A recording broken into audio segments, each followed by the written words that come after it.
try to go through here. I probably will jump around a little bit, but we'll start off with some of the issues that we have with equine traceability in the state.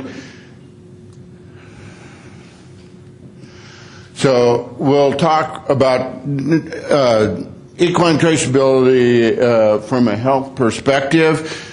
I think some of the diseases that we are dealing with, specifically from a regulatory standpoint, is EIA, EHM, CEM, piroplasmosis, and EVA. And then, of course, as I mentioned yesterday, I think that from a state standpoint, the traceability issues with emergency preparedness are huge for a state. The hurricane states, the wildfire states, that sort of thing. So we will deal with some of that, and then I'm going to throw some stuff in here about tracing from following horses from state to state.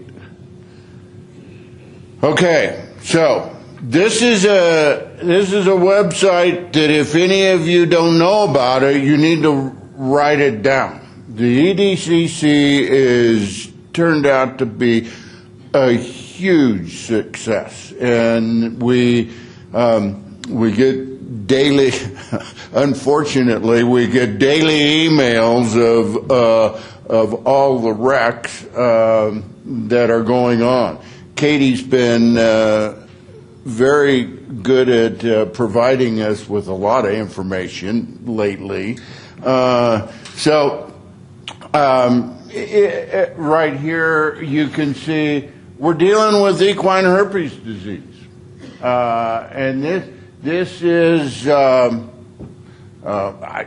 got this about 3 days ago off of my email. So you folks in Louisiana are well aware of herpes, and so this is an issue that we deal with on a regular basis, and obviously we need to have animal identification on these horses. So here's another issue, and if you look at it,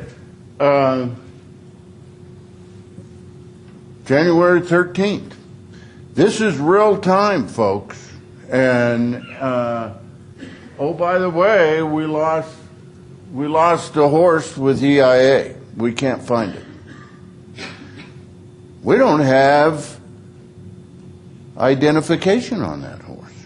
We've got a description.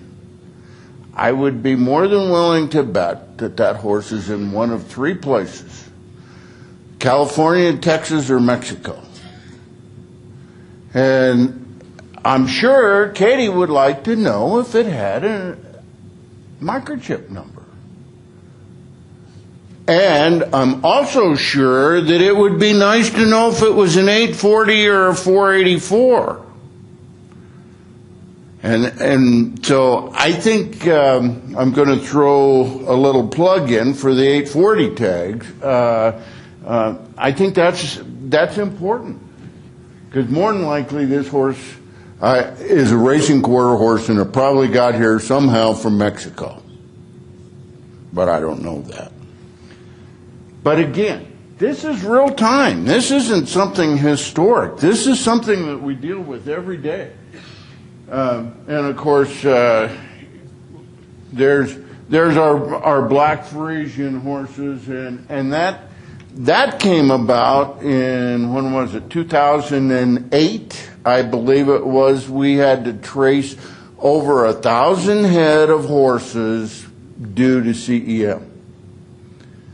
So this is a real-time thing also. And then here, a few years ago, when we had the piroplasmosis outbreak in Texas, this is what we got to do. We went through all of these health certificates by hand, looking for horses from 6 counties in Texas. And this is how we did it. And it took those girls a while to go through all of those boxes. So in summary, on those diseases, I mean, we've got CEM, we've got EHV1, we've got pyroplasmosis and EIA, all within the last 3 or 4 years. We need animal identification. All of those would have been facilitated by that. Emergency management, I showed you this briefly yesterday. This was a wildfire that we had in Boulder. Can you imagine trying to get those horses back to their owners? Nobody knows whose horse they are. I'm sure that lady right there, that wasn't her horse.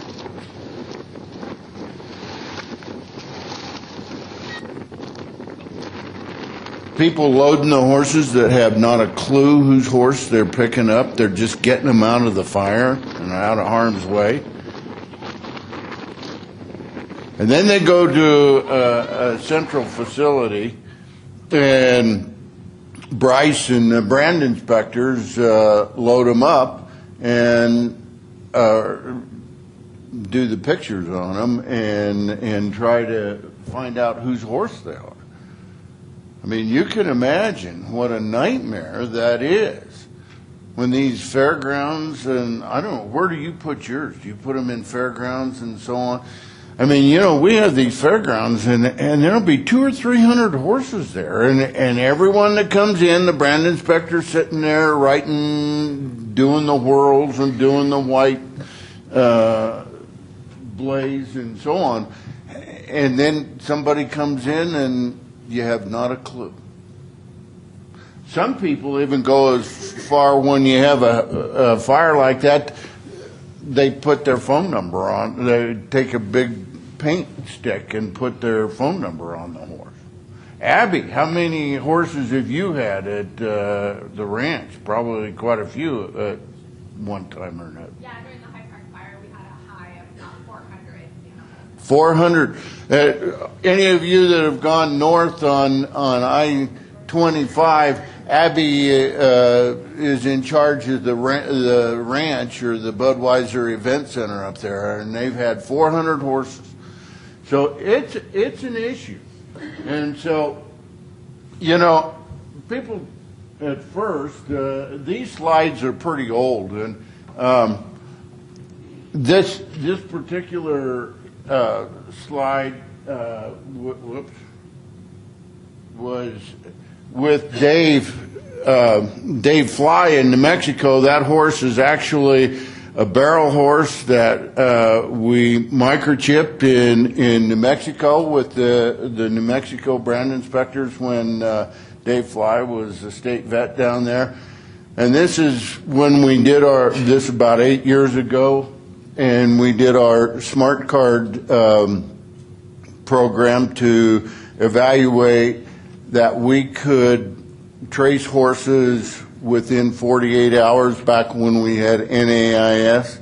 So we put the microchip in, and it's like I was telling you yesterday, we created the smart card with the little hologram, and when you stick that in the computer, on the fires, what we did is we microchipped these horses, and then we got their premises numbers before we put a microchip in them. So you can see the difference in the number of premises we had, and we were able. The green spots are where the horses were that we had premises before we did our chipping process, and these are a map of the ones after we did it. And the red horses show prior, and the green horses are afterwards. And what we did, and for the cost type thing, Data Mars and Destron Faring donated some microchips, and what we did as a group at the Colorado Department of Agriculture, we donated our time and we went out and we microchipped these horses, and we charged $10 to microchip these horses. The groups that put these chipping events on would probably charge $25. So what the bottom line is that we got repaid for the cost of the microchips. Some of them, in some of the programs, we bought the chips, and some of them you guys donated them. But after that, then the organization would charge like $25, and then they would take that $15 and they would give it to a charity or a group of people. And in this case, we have, in Jefferson County, we have an equine rescue group called Jeffco Heat, and we get this chipping thing exercise.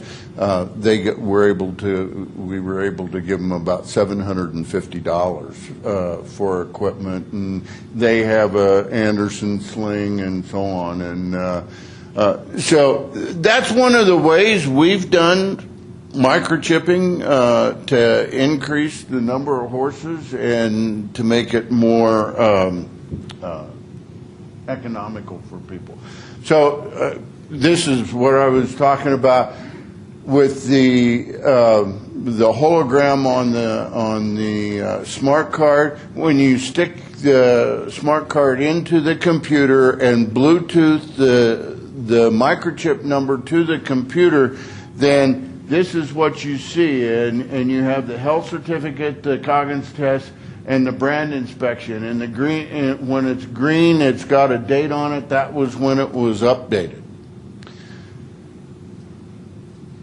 You can also, from there, you can go to the breeds, and your number, you can fill out these. The breed associations can use them as they want. They can put them in for Western pleasure class or reining or hunter jumper or whatever. And where it's web-based, you can plug into each of those, and the number can go to the organization from the show. So this is all about 8 years old. I wasn't going to include it, but I thought it fit. And so what we did with the exercise in New Mexico is we got the Junior High School Rodeo Association people who qualified to go to the national finals. We went to Nebraska, Colorado, New Mexico, and Mississippi, and microchipped the horses, created a health certificate, brand inspection, and a Coggins test. And then when they came to Gallup, New Mexico for the finals, we captured that information and checked the health certificates and reported back all within 48 hours, which was the goal of NIAS at that time. And one of the good things is that we did this and we weren't connected. We were able to capture all of that information on our computer, and then when I got back to the motel, I just plugged it in a hot sink. So there are some neat applications out there. So basically, as we talked about yesterday, some of the problems that we have are the certificate of veterinary inspection, the lack of enforcement at borders, the Coggins paperwork, which not always is at a 10-11. Shipping logs are, in my opinion, somewhat problematic. And then, as we saw in Ogden, Utah, the venue entry and exit records are somewhat problematic. Several years ago at the National Western, we did have a EHM horse. Fortunately, it was the last day of the show, and we didn't have a whole lot of problem. But every one of the rodeo horses went by this particular horse. It was in one of the hitch horses. But we were fortunate because the rodeo horses, we all have electronic records of their names. And so we could, in 15 minutes, notify anybody that was at the National Western at the PRCA rodeos that there was an issue with a herpes case, and to make sure and check your horse's temperature when you got home. So, again, the traceability challenges: lack of documentation, illegible documentation, limited electronic documentation, and the lack of requirements for documentation at equine events.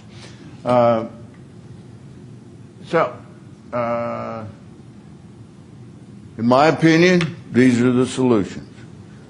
We need to get permanent ID. I think we need to get the permanent ID on the Coggins test and the health certificate. And I think we need to have a centralized database.